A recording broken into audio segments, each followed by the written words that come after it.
Hey everyone, and welcome back to the channel. So today, let's take a look at the 2025 Mini JCW Hardtop two-door. This model is finished in Nanook White Metallic. MSRP is just over $43,000. So we have a good bit to go over for this smaller size coupe, basically. And we'll start off underneath the hood, where this is powered by the 2-liter twin power turbo 4-cylinder engine. It is paired to a 7-speed dual clutch automatic, and it pumps out 228 horsepower, 280 pound-feet of torque. That power sent to the front wheels. This almost 3,000 pound vehicle can do 0 to 60 in just shy of 6 seconds. Top speed is 155 miles an hour. And as far as fuel economy goes, you're looking at 28 in the city and 39 out on the highway. Now, as we work our way to the exterior styling, you'll notice that this does have a distance sensor right in the middle. There's the John Cooper Works badge, parking sensors too, lots of cutouts in this gloss black grille to provide additional cooling. There's also a large inlet on both sides of the bumper, and then LEDs with the gloss black surround, and then you get the red stripes coming down the hood just to give it more of a sporty look. Now you'll notice that gloss black works its way to the lower section of the bumper, where it surrounds the fender arches and the lower side skirt too. This has a really nice set of wheels with the red John Cooper Works brake calipers. There's also more red for the mirrors. It's on the top of the roof where there's a dual pane sunroof. And then you have a lot more gloss black accents for the door handle, the lower window trim there, and then even on the A-pillar. I think it has a really nice side design to it as well, especially with its sizing. In back with the JCW, you get this integrated spoiler. You have the third brake light, wiper blade, LEDs with the British flag integrated into that housing.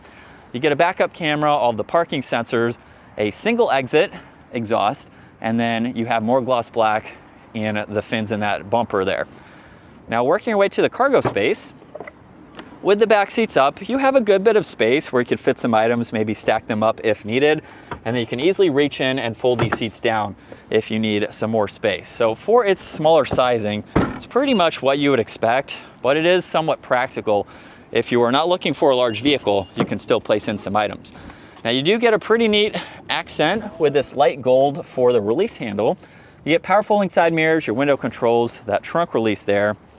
John Cooper Works is down on the door sill, and then you have a really nice set of seats with this pattern up top.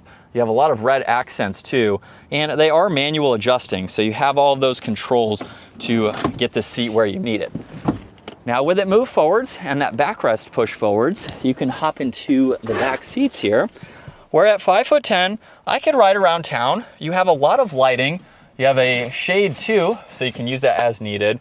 You get a cup holder that you have to split, and I have maybe a ½ inch or so of headroom. So honestly, I could ride around town, maybe go on a short road trip and fit in the back. So maybe if you're not using the seats all that often, it's really not bad to get in the back.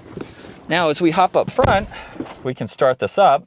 And this has a solid and leather steering wheel. You get paddle shifters on both sides with a boost paddle over on the left side. And then you have all the cruise control settings.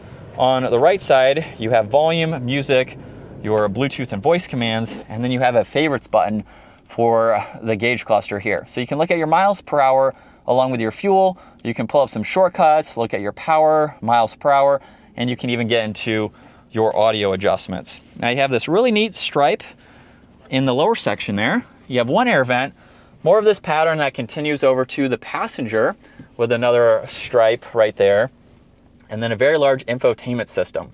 So you can go through all this information. With the home icon, you can get into all of these widgets, just depending on what you need to see, of course. And then you have so many apps that you can go into to set this up the way that you would like. So very nice to have that amount of apps to go through. And you have shortcuts to your music and your climate controls. Now this also has heated seats, a heated steering wheel, and you have some controls and fixed info in the upper section. Now there's also volume, and you do have different driving modes for this. Go-kart is basically sport mode. And then you have a few others that will change how this vehicle drives. So green is going to be like your eco setting. And you have all these graphics and animations depending on the mood that you are in and what you are looking to see for the infotainment system there. Now this is your gear selector. So this model only has the backup camera. You can get a 360 camera system. You have drive, sport mode. The e-brake is also park.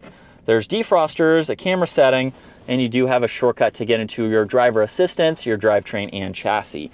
Now you have wireless charging with cup holders, storage, hidden storage, auxiliaries, a fixed armrest. You have storage in the glove box, and then your rear view mirror and dome lights.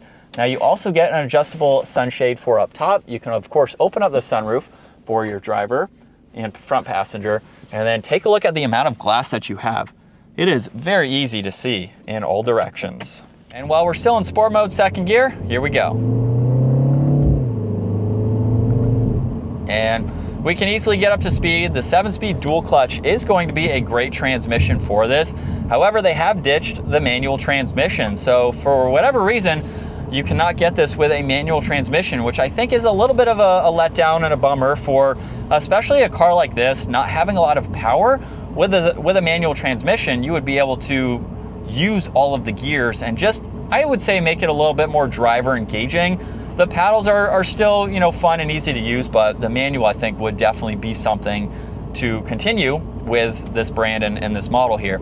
But here's what it's like to be behind the wheel for this JCW. Now with this left paddle, you have a boost paddle. So if I hold on it for a few seconds, we just went from 4th to 2nd with that countdown in the middle. Now, obviously I would go ahead and accelerate in that time frame, and then you can use the paddles to shift from there, just depending on the driving that you are doing. So that's a pretty neat aspect to have for the performance driving you can do with this.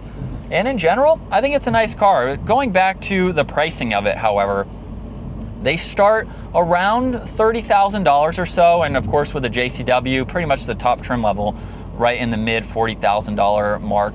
It is a lot of money, brand new car. There's some other performance vehicles that you could get maybe new, mostly used for the same price versus this. So it really just depends on what you're looking to do with your car. I think this is a great car. It's a great option to go with.